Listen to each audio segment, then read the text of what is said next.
Steven es un científico de la cognición, o cognitólogo, que estudia cómo piensa la gente. Ha estudiado cómo los hábitos de pensamiento influyen en la manera como vemos el mundo, cómo los diferentes sistemas que constituyen el pensamiento interactúan para producir conclusiones, conflicto y conversación, y cómo nuestra concepción de cómo el mundo funciona influye en la manera en que evaluamos los eventos y decidimos qué acciones tomar. El foco de su investigación actual es sobre la cognición colectiva, la manera en que pensamos en comunidad, que es un tema que trabajó en su libro con Phil Fernbach, La ilusión de conocimiento, porque nunca pensamos solos. Su trabajo ha sido discutido en ediciones del New Yorker, del New York Times Review, The Financial Times, The Economist, Scientific American, National Geographic y otros. Es exeditor de la revista Cognition, revista internacional sobre ciencia cognitiva, y está ahora en el comité editorial de la revista Decision and Psychological Science. Muchas gracias. Thank you. I must have learned something since I arrived, because that was the first Spanish I've ever understood. Well, thanks so much for having me, and thanks for being such wonderful hosts, Sergio and Jonathan and Paula and Saúl and others, and Lara. I've been having a great time. So, the background assumption of what I'm going to be talking about is that the reason we think is to help us act. Right? It seems sort of straightforward that we are organisms and all organisms act on the world. And what distinguishes us from other organisms is that we're able to think. And presumably the reason we're able to think is so that we can act more effectively. That doesn't sound to me like a very controversial claim.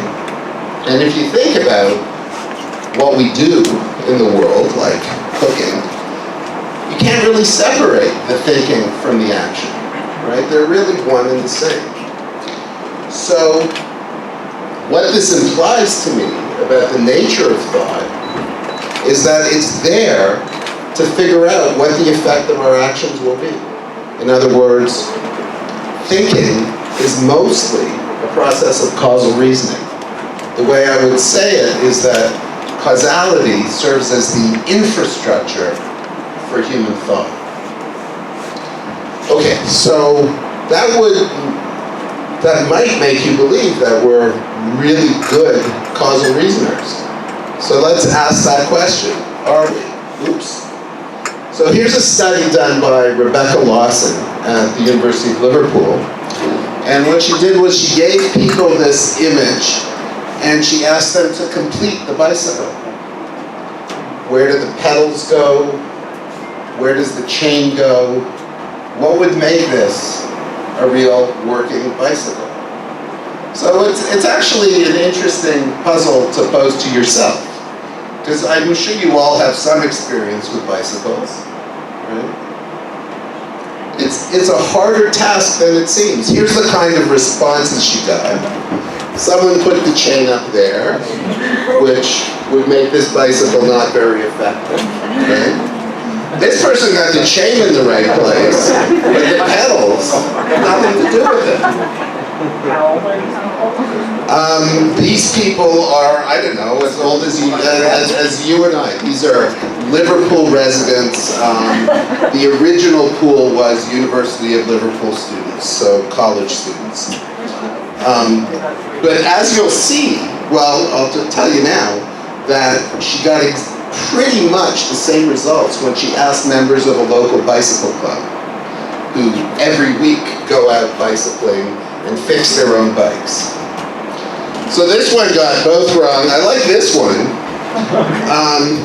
This would be a great bike. The chain is in the right place, the pedals are in the right place, but you'd have to be a chimpanzee to ride it. So this artist, Gianluca Giannini, he must have read the paper. He's reading psychology journals.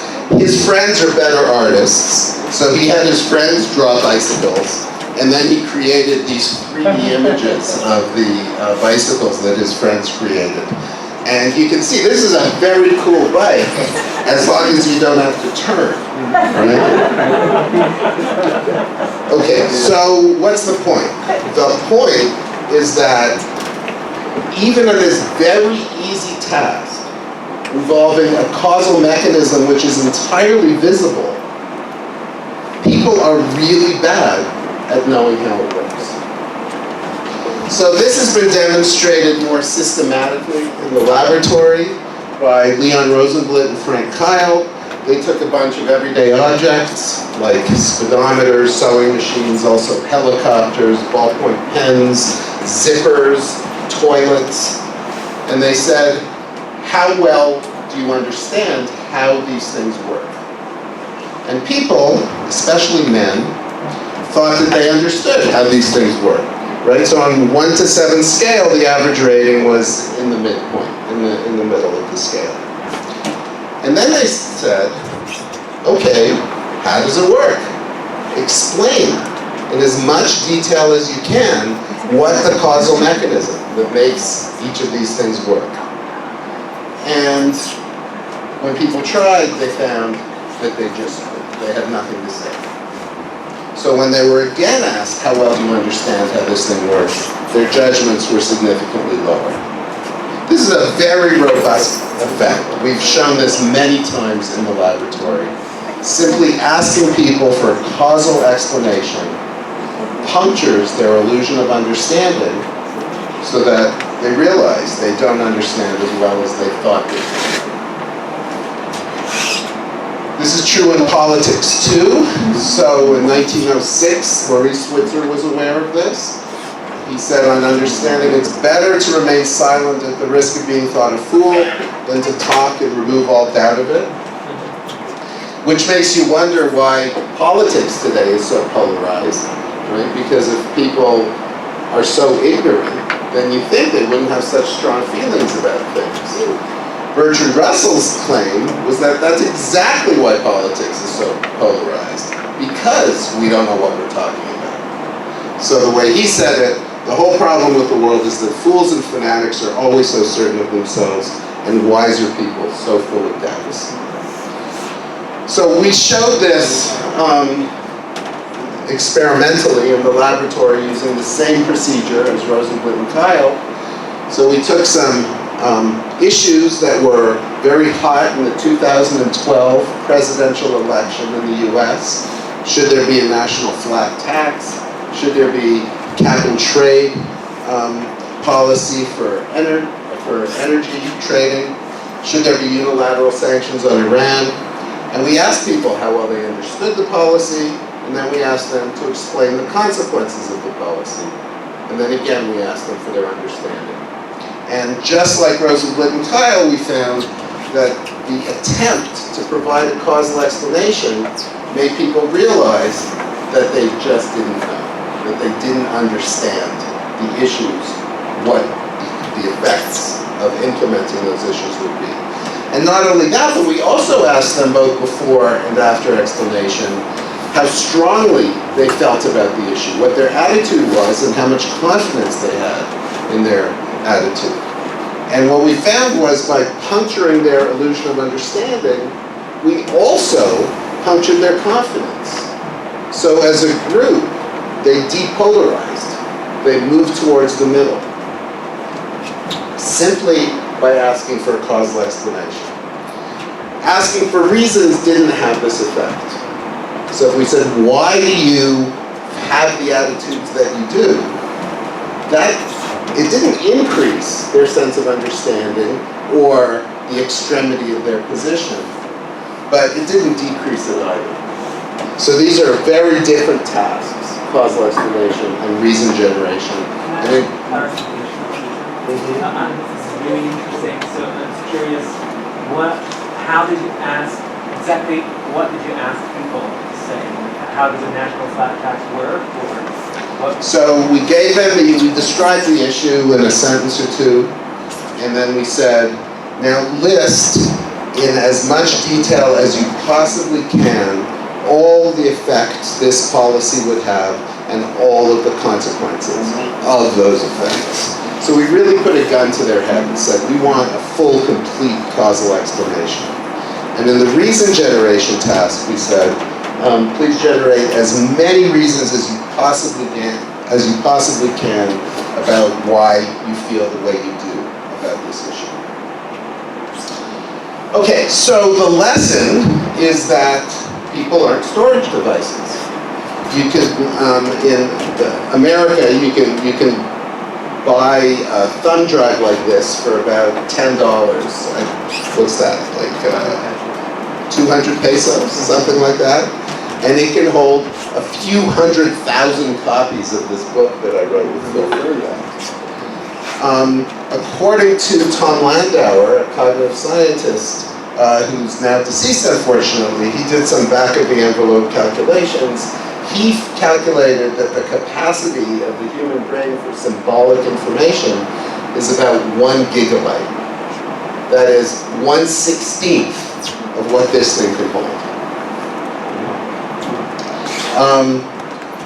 So I believe that people just aren't made to retain that kind of detail. That's not what we're here for. What we're here for is something more like extracting the deeper principles, the invariants that provide that drive the causal mechanisms that make the world go. Right? Okay. So, you might say, well, if we're so stupid, why is it that we accomplish so much? Right? How are we capable of all those things that we're capable of if we overestimate our own knowledge to such a great extent? And the answer I'd like to offer, and it's an answer that many people over the centuries have offered, is that it's because thinking doesn't actually occur inside the skull. Rather, thinking is a social entity. Thinking is something we do together. And of course, Sergio and Jonathan and others talked about just that today. So, the general idea is that if you're going to explain the human ability to do almost anything that we do, you have to understand how it is that we do it jointly with other people. Because as individuals, our knowledge is incredibly narrow. We're extremely specialized. And of course so the idea is that thinking takes place within a community of knowledge. And that explains a number of things. Like one thing it explains is why political conversation is so emotional. It's because, on this theory, when somebody is challenging your view, you're not just defending your own position, you're defending your team's position. You're defending your family. You're defending your community. And that is an emotional thing. So it's that affiliation that causes political discourse to be as heated as it is. So there's lots and lots of evidence for this general view. Some of the earliest evidence, well, not the earliest, but some evidence comes from decades ago. Hilary Putnam, famous philosopher, who argued that meaning ain't in the head, right? He said that often we achieve reference in language by appealing to knowledge that's in other people's heads. There's a whole field that I'm sure you're aware of cognitive science that sometimes is referred to as inactive cognitive science or situated reasoning, sometimes as embodiment, the idea that we use our body and the world in order to remember things and to process things. And the claim here is that what we use more than anything is other people. We let other people do our thinking for us. And that's why we're not only tribal in the sense that we affiliate with other people socially, but we're tribal all the way down. Our very cognitive processes are tribal. They depend on what's going on in other people. The curse of knowledge is a great example of how it is that we fail to distinguish the knowledge we have from the knowledge that other people have. So the fundamental idea, the explanation I'm offering for the illusion of explanatory depth, for the fact that we think we know more than we do, is that we confuse the knowledge in other people's heads with the knowledge in our heads. It's long been known The curse of knowledge is the converse. It's that we think other people know what we know. So my favorite demonstration of this is you ask somebody in the presence of a third person to tap out a song, right? You say, think of a song and tap it out. What's the probability that this third person knows which song you're tapping out? And most people have this strong feeling that the probability is pretty high, right? After all, they're hearing the song as they tap it out. So they think the other person can hear the song too. Turns out the probability is like less than 5%. It's tiny. It's a really, really hard thing to do. You just don't get enough information for most songs from the rhythm. So that's an example, again, of how we fail to distinguish the knowledge in our head from the knowledge in other people's heads, just in the opposite direction. This stuff has actually been studied in some depth by Daniel Wegner and his students. So he had this notion of transactive memory in the 80s, which is the idea that we retain things as groups. So he would do studies like he would have a couple, a married couple, say, come into the lab, and one of them was an expert on one thing, let's say on wine, and the other was an expert on something else, like on computers. And then he would tell them they had to together remember things, and he would give them, thank you, and he would give them lists of wine and lists of computers. And not surprisingly, what the couple would do is the wine expert would remember the wine, and the computer expert would remember the computers, right?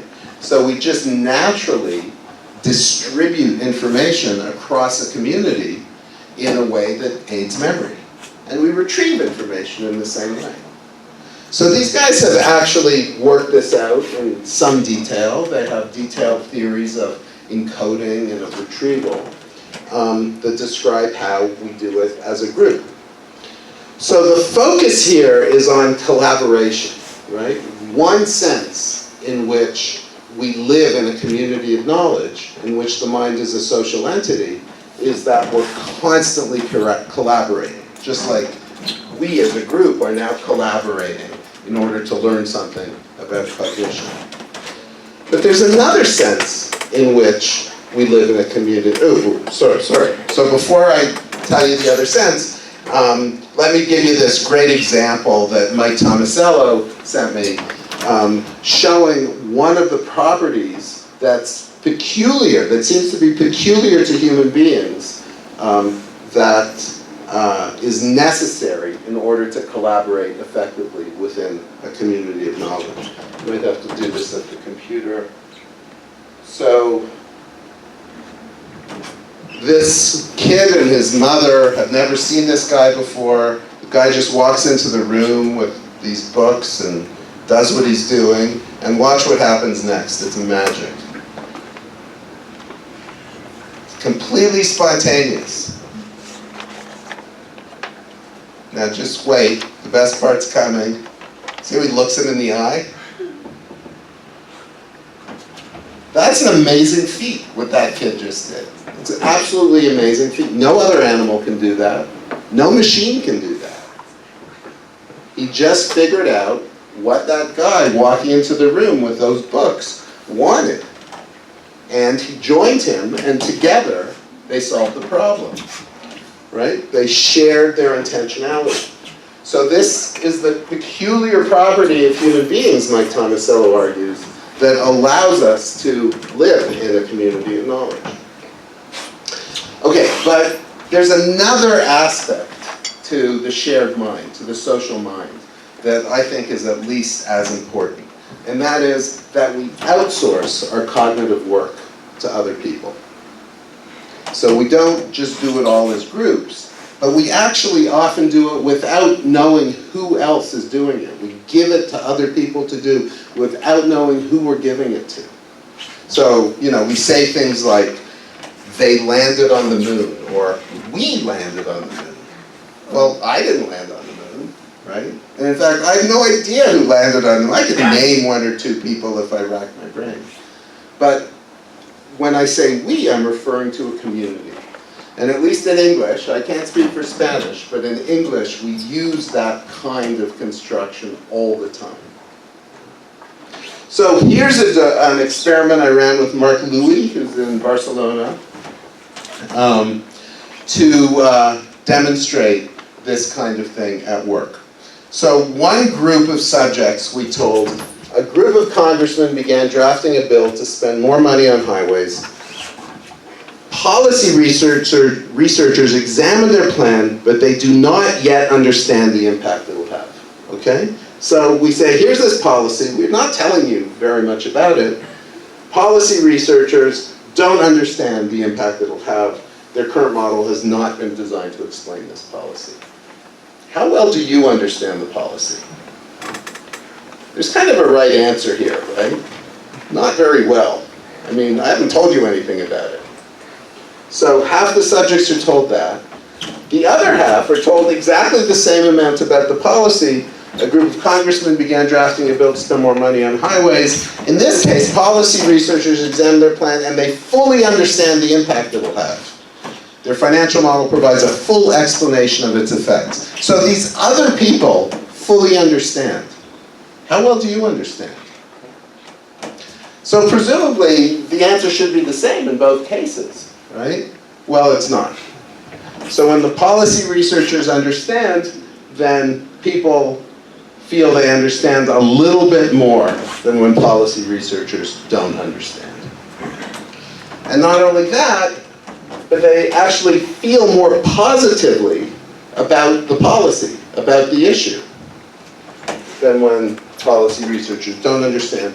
And not only that, but when we said, we're going to give you 75 cents to participate in this experiment. This experiment is done online using Mechanical Turk, which is a marketplace for subjects, and you pay them very little, so 75 cents is a lot of money. And we said to them, would you like to donate some of this to a lobby group in favor of the policy? So mostly they said, no, we want to keep it. So human beings are rational to some extent. But to the extent they donated more if policy researchers understood than if they didn't understand. Okay, so is that all clear? Straightforward?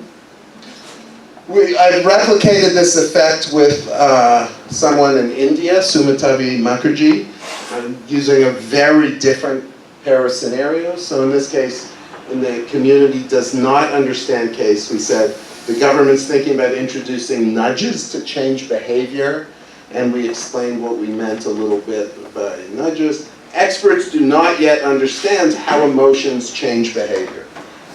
And in the other case, the government's thinking about introducing nudges to change behavior. Experts fully understand in detail how emotions change behavior.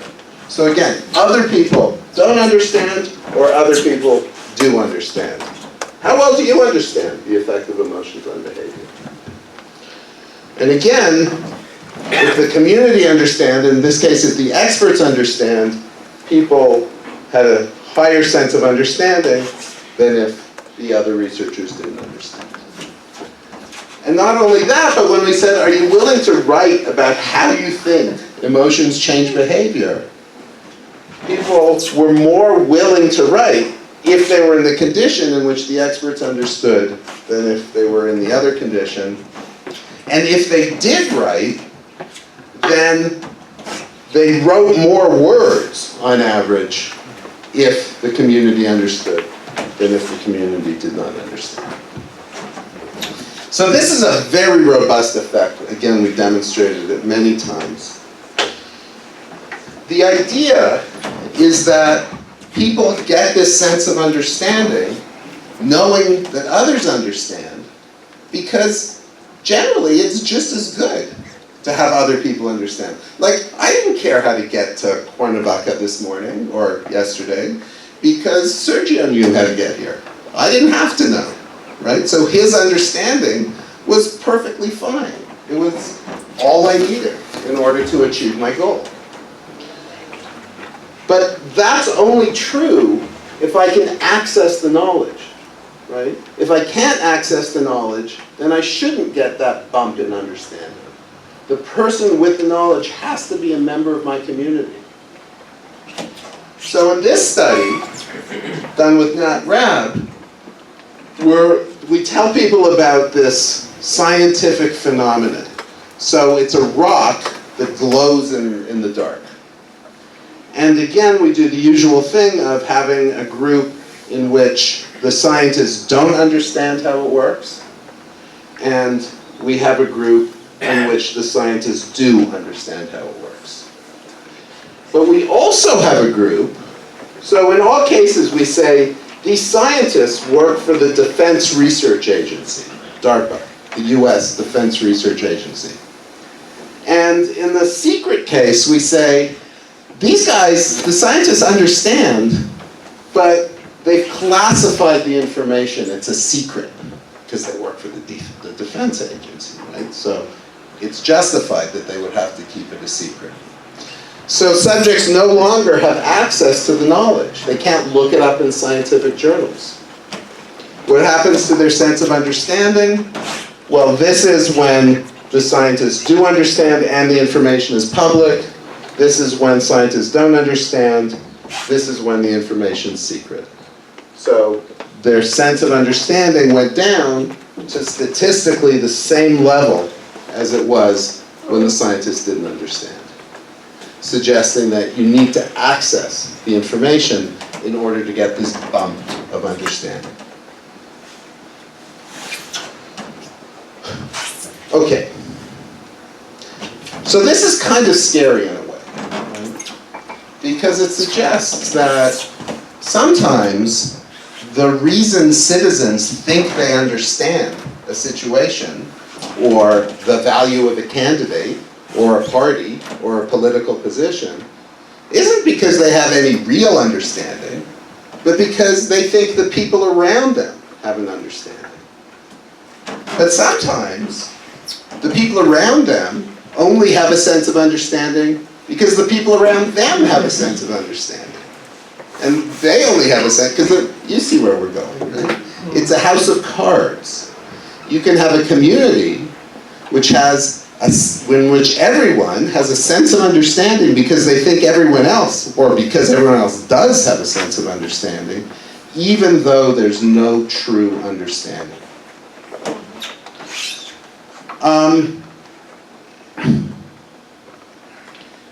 So in the review of our book in the Financial Times, Robert Armstrong, the author of the review, put this much better than I ever could. He said, "We imagine ourselves as rugged cognitive individualists, growing our own intellectual food and living in mental houses built with our own hands. This is a dangerous error." So let me give you one more example of how we outsource. In this case, in the domain of explanation, when we're explaining things.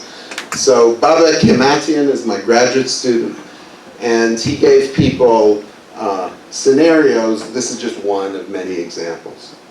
A person observes a number of stars whose brightness varies greatly over time. She decides by herself to use the name Evan star for stars with this quality. She realizes that nothing else is known about these stars. Later, while with a friend, she observes a new star whose brightness varies greatly over time. Her friend asks, "Why is this star like this?" To which she responds, "Because it's an Evan star." So does anyone see a problem here? So calling it an Evan star is actually providing zero information, right?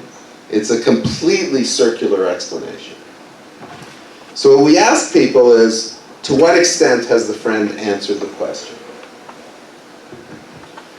Another condition is exactly the same, except for the sentence in red. And by the way, subjects didn't see the red, right? It was all just one white paragraph to them. I guess it was a black paragraph to them. Okay, so the only thing we change now is who came up with the name Evanstar. In this case, she learns that the accepted name for stars with this quality is Evanstar. In other words, people in the community use this name. And that's the only difference. And what happens is when she came up with the name Evanstar herself, people say this is a lousy explanation. She hasn't answered the question. But when the name is used by the community, all of a sudden it gets this bump in explanatory quality. Now it's a halfway decent explanation, merely because other people use it. And Babak has now actually demonstrated this with clinical diagnoses. So he made up a bunch of terms for psychopathologies, and they were exactly as circular as Evanstar. And we gave them to people, and as long as the terms came out of a reference book and were used by the community, people thought they had explanatory value, even though they were just as circular as what I've shown you here. We're now running that study with clinical psychologists, and if you're interested in the result, you'll have to contact me in a week or two or 12 months, because we're having some trouble getting them to answer our question. So, one more example of outsourcing. This is work with Eleanor Amit, who's now at the University of Tel Aviv. So, again, we have a number of scenarios like this. In this one, she says, suppose there is a chief executive officer of a large food chain who must decide whether to offer products containing ABA, a chemical compound that's often used in plastic containers and canned food. This chemical is cost-effective. Using it minimizes costs and maximizes profit margins. The CEO decides to offer the products that contain ABA. But note that the consumption is either significantly correlated with an increased health risk of headaches and nausea. In other words, it has really bad effects. Or it's only slightly correlated. It has bad effects, but not so terrible. Okay, so the CEO, just for the sake of his or her own profit, is selling something that's bad for people. Then we have two conditions. In the legal condition, we say, according to the Federal Department of, what is it? Federal Drug Enforcement? No. Department of Agriculture, anyway, the FDA. Federal Drug Administration, thank you very much. It is legal to sell foods containing up to 2 milligrams of ABA.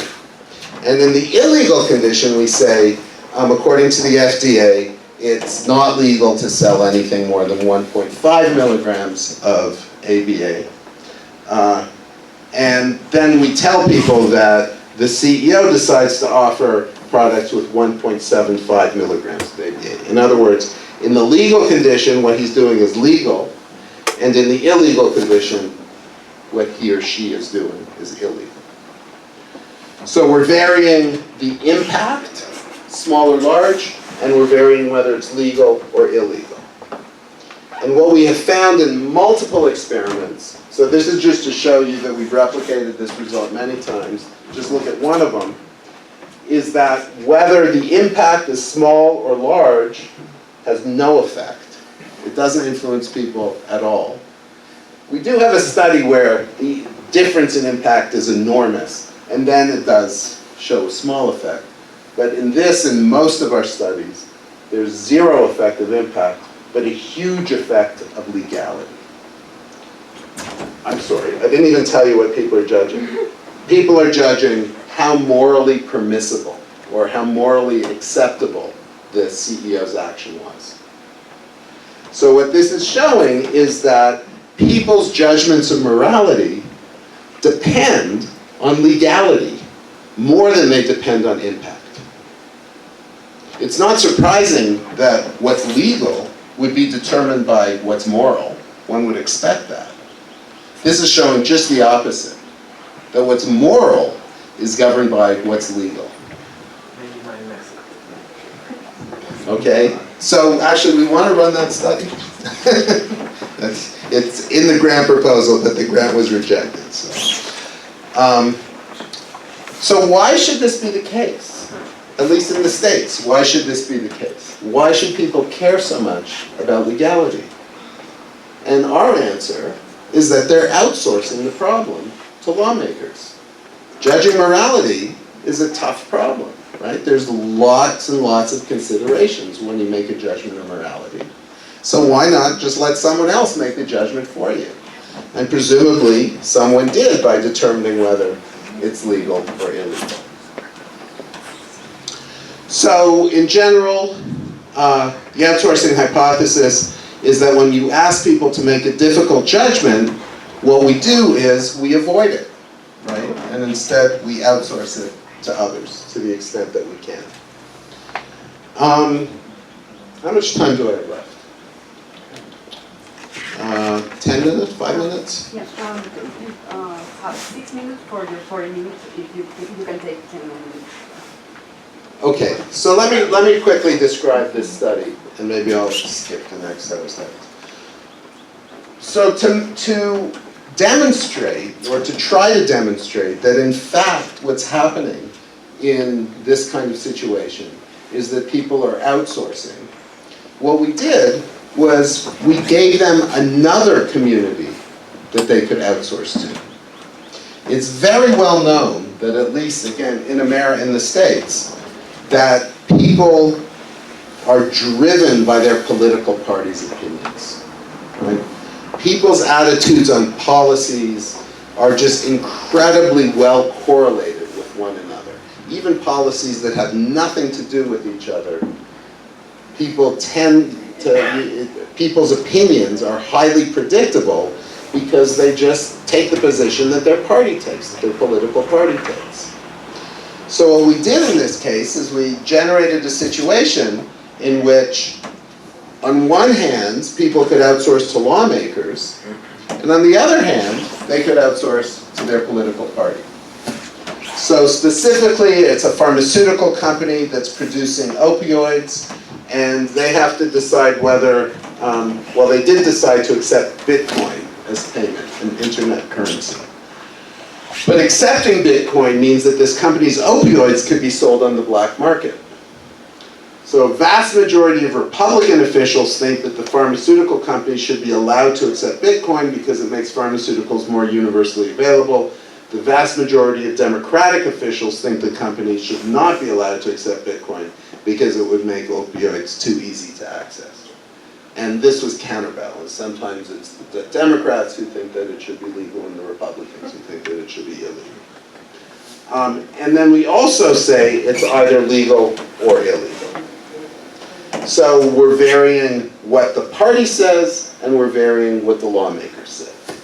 Is it morally acceptable for the pharmaceutical company to accept Bitcoin as payment?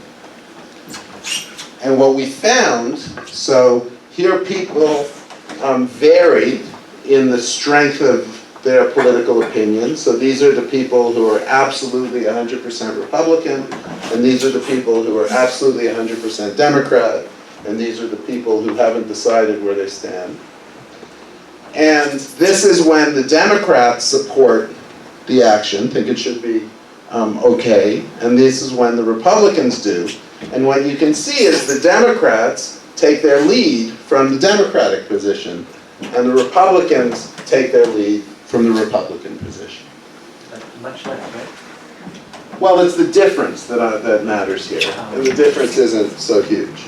I mean, what's confusing about this is that in general, Democrats were more supportive of accepting Bitcoin than Republicans. They were also younger, which may be why. In this experiment, we find no effect of legality. So as soon as we let people take their cues from their political party, they're no longer influenced by legality, which is exactly what you would expect if people are outsourcing to only one community and not another, handing over the problem to someone else. Okay, so I had a whole another 20 minutes probably on protected values, which is a different source of opinion, which has nothing to do with causal reasoning actually, but turns out to be really important I guess in order to leave time for discussion, and because it's so very late and you guys are probably really tired, I will just skip this discussion.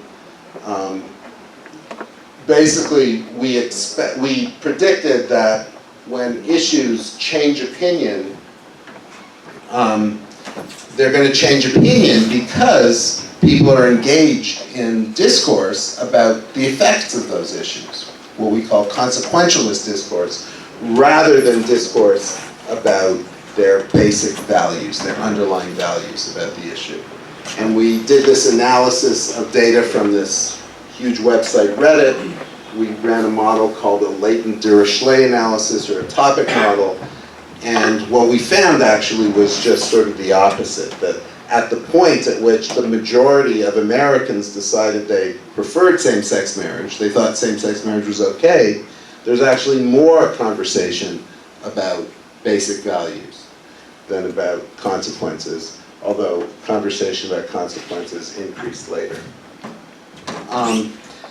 And so the general idea is that the reason we appeal to our basic values instead of consequences is because they're so much simpler, right?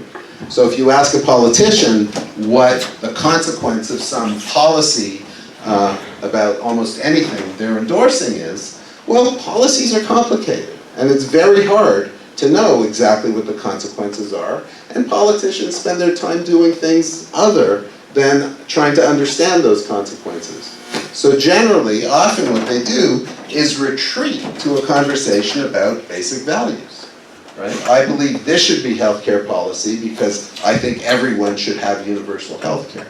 It's not actually a very good answer, right? Because whatever you think, you want to make sure the policy will lead to the right state of affairs. So that was the idea, and we have some data that supports it. Although, as those of you who were at my talk yesterday know, things are a little complicated. Okay, so the last thing I'll say is, we do have brains, right? And presumably, we do have some kind of operation, systematic operations running on those brains. So what does the notion that the mind is a social entity, that we think in a community of knowledge, how does that constrain how the individual brain is constructed? Well, one thing that I've already pointed out is that it means that memory is designed primarily not to retain specific information about events, but rather to tell you how to get that information, to tell you how to access it. So instead of retaining the content of events, what's more important is that it retain the addresses of events. And we've already seen a little bit of evidence for that, because I showed you that when people can't access information, they don't get a boost in their sense of understanding. Another thing we've seen is that the mind has to be designed to be able to share intentionality with other beings. And again, that's a really hard problem. How can you do that? No machine can, and Tomasello argues, no other animal can either. But another question, which I'm just going to pose now and not pretend to answer, not only because I only have 3 minutes left, but also because I have no idea what the answer is that we have to think about how to represent knowledge. And if knowledge is a communal affair, then we have to distinguish knowledge that we all do have, what often linguists call common ground, that is simple, abstract knowledge about how things work. Like, we all know that bicycles have wheels, and bicycles have pedals, and bicycles have chains. We just don't know the details about where they go. So that problem we outsource to our mechanics, right? And to people who build the bikes. So on one hand, we have to have very coarse knowledge at an abstract level. And at the other hand, we have to have specialized knowledge that we're able to integrate with everybody else's coarse knowledge. So here's the picture I'd like to draw.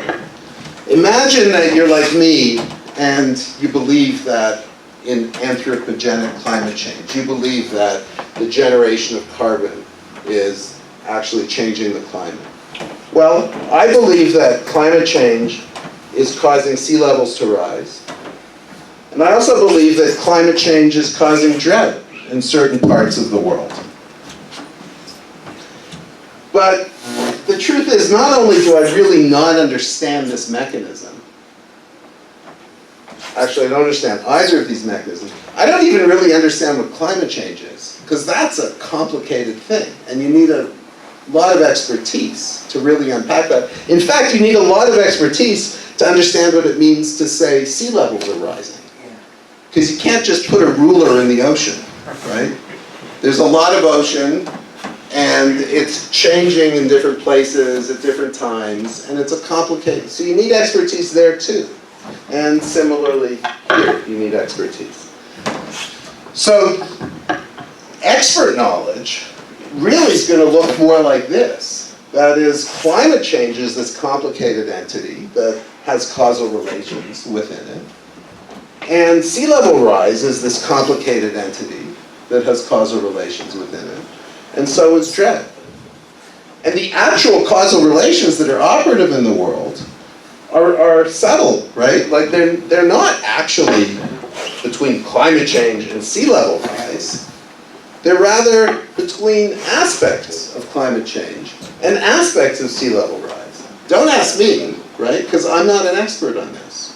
Rather, I appeal to experts. I outsource the problem to experts. I have to outsource the problem to experts, right? Because it's a really complicated problem.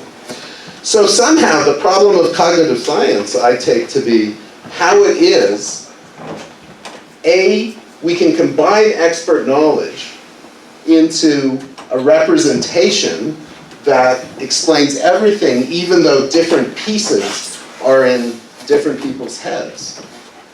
And moreover, how is it that I can have beliefs that I don't really understand? Right? How can I have beliefs whose justification sits in experts' heads? But what's sitting in experts' heads is different than this very coarse knowledge that I have.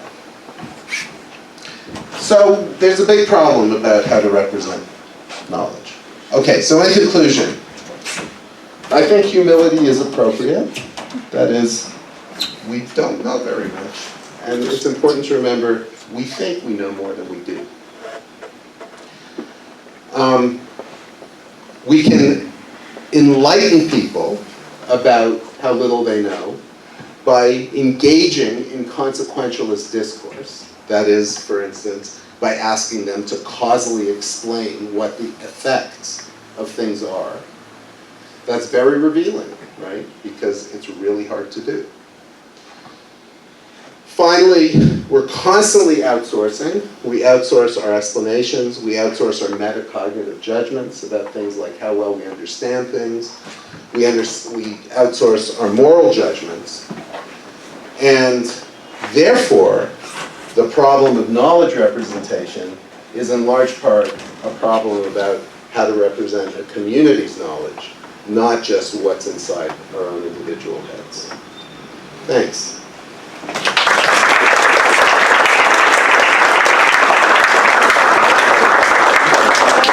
Tenemos 15 minutos para preguntas. Paula.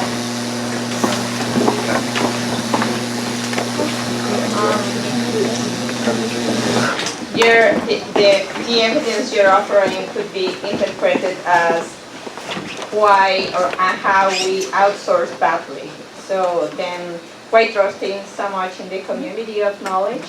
That would be like the first one. And related to that, what are we outsourcing really? Because when you talk so broadly about the knowledge illusion, where is illusion at? It could be at the information level, at the understanding level, at the knowledge, or at the representation one. Because the illusion could be only at the information or data, or at the organization of the information, or at the coherent experience, I think so. Just that. I'm not sure I see how it could have to do with experience. I mean, the claim I would make is that what we're outsourcing is our understanding of mechanisms. Right? That is, what the causal process is by which things are operating. So I think that might cover a couple of your levels. I really don't understand what you have in mind by we could be outsourcing our experience. Yeah, because when you receive data, for example, something that is just declared at the Holy Bible, and you say, yeah, God created the earth. So that's only like information, but you cannot really call it like knowledge because you cannot experience it. So I'm just wondering, I'm really curious about where's the illusion at? So you think knowledge is only something you can experience? Not exactly. I thought philosophers had this bizarre definition of knowledge, which is something about justified true beliefs, right? Isn't that what I'm supposed to think knowledge is? Which is kind of bizarre, because like, how do I know it's justified, right? I'm just guessing. But it's not necessarily something we can experience. In fact, most of our knowledge about how things work is not at all experienced, right? Like, why is the moon revolving around the Earth? Nobody's experienced that. That's a highly theoretical, abstract idea. So. But something we can elaborate on, or well, we can talk about it later. Okay. Yeah, I was wondering here, to what extent you seem to be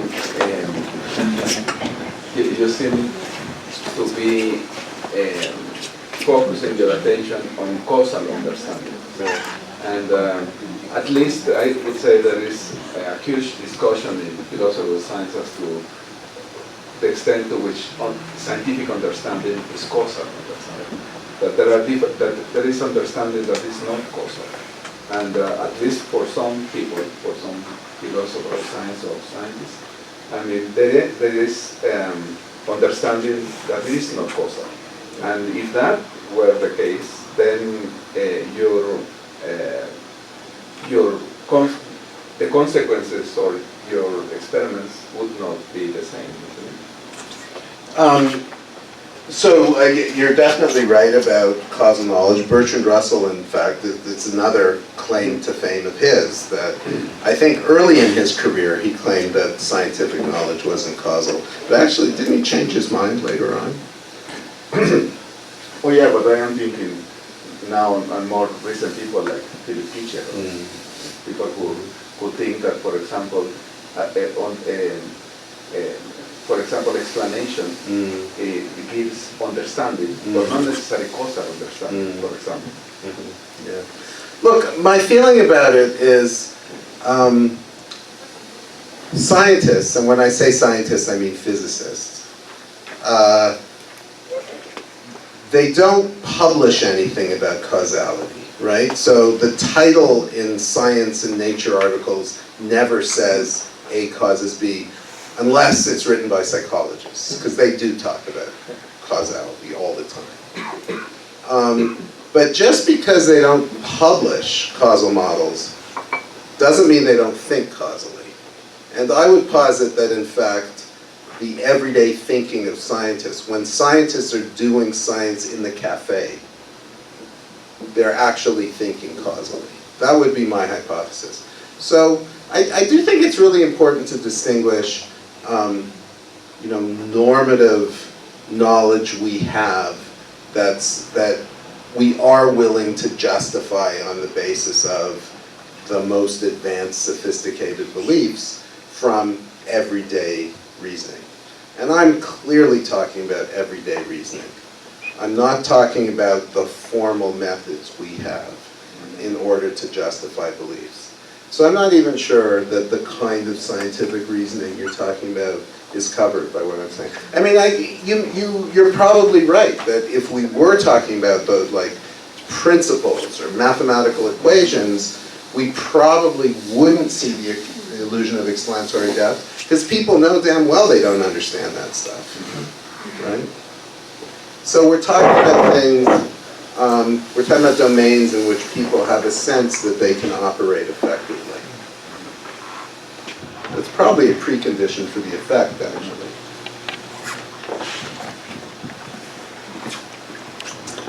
Thanks for your really interesting talk. But I'm wondering why I shouldn't go and cry in my beer tonight as a result of your talk. Because if the social world is full of epistemic con artists, then how do we, like, is there a way to, so here's the worry, right? The world is full of epistemic con artists who have convinced most of my family that that climate change isn't real. You know, they have their experts and I have mine, and so is the conclusion that I'm supposed to come to here that, and that's the way it is? Yes. So, you know, you have multiple reasons to cry in your beer tonight, and I've just given you an additional one.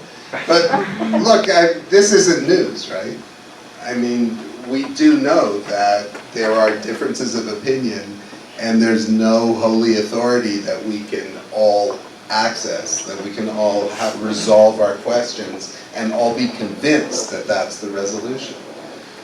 So I'm just sort of, this is a descriptive effort to unpack why that is. So is there anything we can do about it? Of course there are things we can do about it, right? Namely, we can try to create a culture in which evidence matters. So the strong implication of this work is that if we want to get people to have accurate beliefs, if true knowledge in the philosopher's sense, right, the way not to do it is by teaching them how to reason critically, right? Because that's not what determines our beliefs. What determines our beliefs are the people around us. So how do you change that? Well, you change that by changing the norms of conversation, rather than trying to get people to reason as individuals effectively. I mean, you know better than anybody else in this room that we've tried that, right?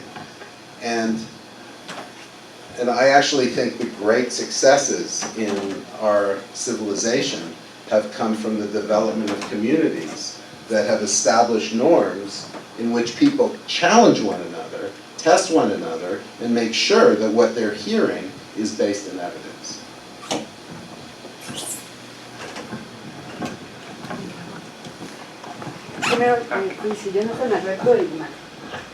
Could you please tell us something about what's the meaning of the word community?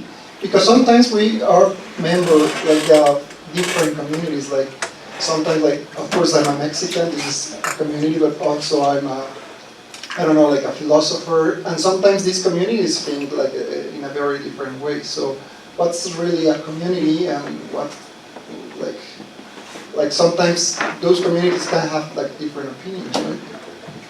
So look, it's a fair criticism, and I certainly take that seriously. It doesn't mean what I'm saying is wrong. It just means what I'm saying is vacuous, right? And I'd rather be vacuous than wrong. But in order to try to minimize the vacuity of what I've been saying, you know, one way to interpret what I'm saying is that that knowledge is a question of trust, right? So what's a community? A community is the group of people whose expertise you trust. And usually there's more organization than that, right? In some communities, there's a thought leader who determines the truth and passes it down. Sometimes things are more dynamic, and there are people at all levels who understand something, right? So for different issues, there are different community structures. But in each case, what's important is that you trust not the source of your information, but the holder of your information. So that's fundamentally the claim, right? That there's this equivalence between knowledge and trust, because we're holding information in other people's heads. There's been a lot of work on what makes a community, and it's not actually something I'm an expert in. But there are, a sense of affiliation is important, a belief that there's expertise, a belief that you have common goals. Clearly, having shared, protected, or sacred values is really, really important. It's not a simple question.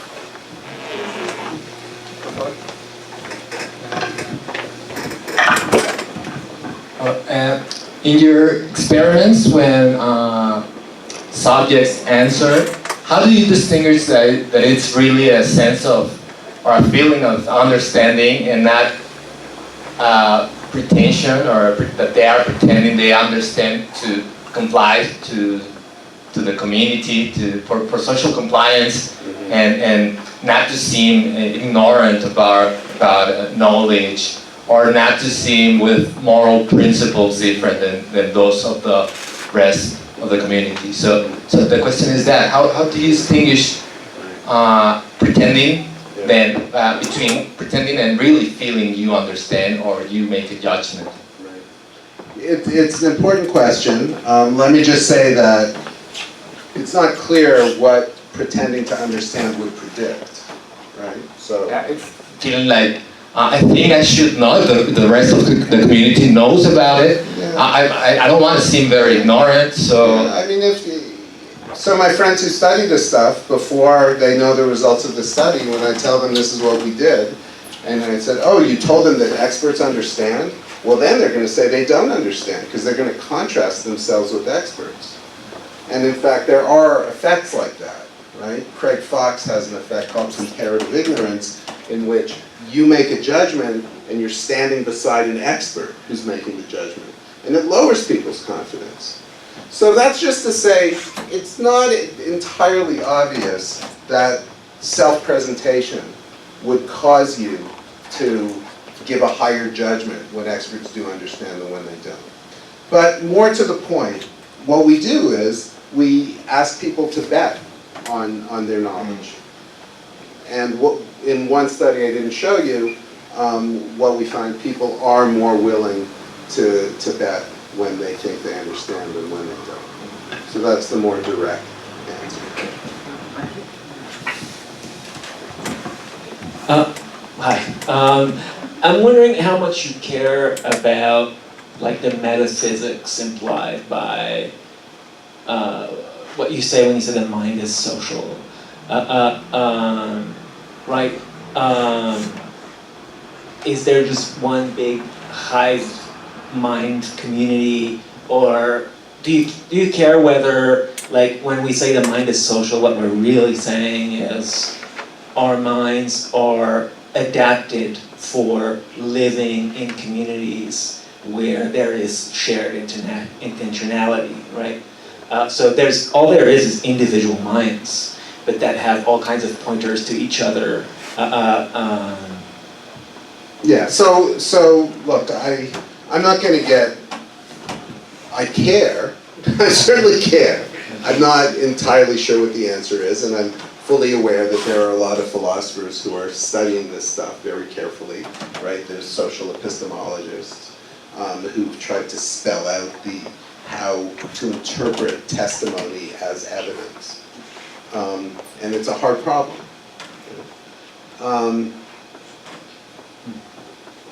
In the end, I don't care how you want to use the word mind, right? If you want to use it to refer to what's inside the skull, then go ahead. I do think it's a useful heuristic to think about the mind as distinct from the brain. And so the way Ed Hutchins says it is that, traditionally we think that the mind is in the brain.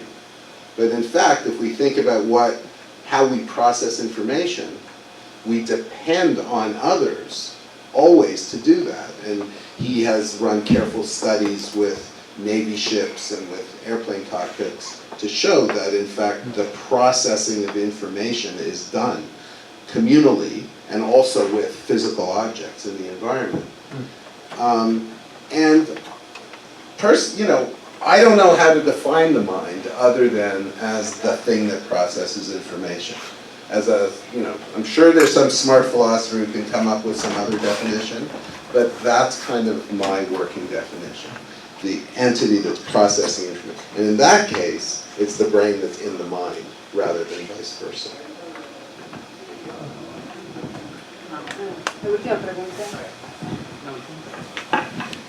Thank you, Dr. Steven.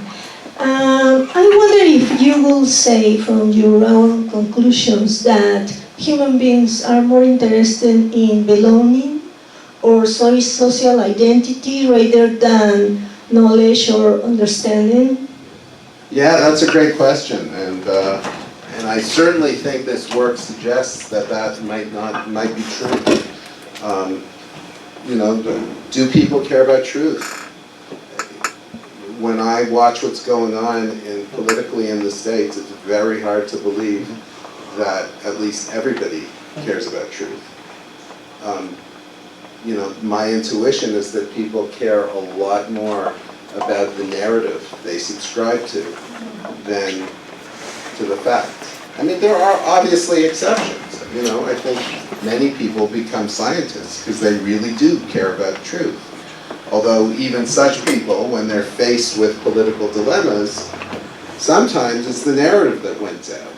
Dan Kahan has become famous. He's a Yale law professor, and he's become famous for pushing what he calls the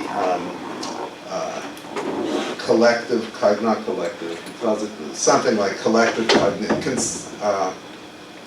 cognition view.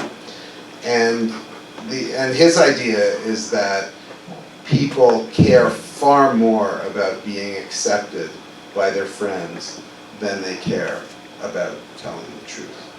And look, I mean, when you look at discourse, not that much of it is about what's true, right? A lot of it's about what's funny, or what's beautiful, or what we like or dislike. In some sense, truth is just a small part of it, whereas narrative is everything. So I mean, this sort of takes us back to Michael's question, right? How is it that we can get people to care about truth? Because I think it matters. I really do. Thank you, Steven.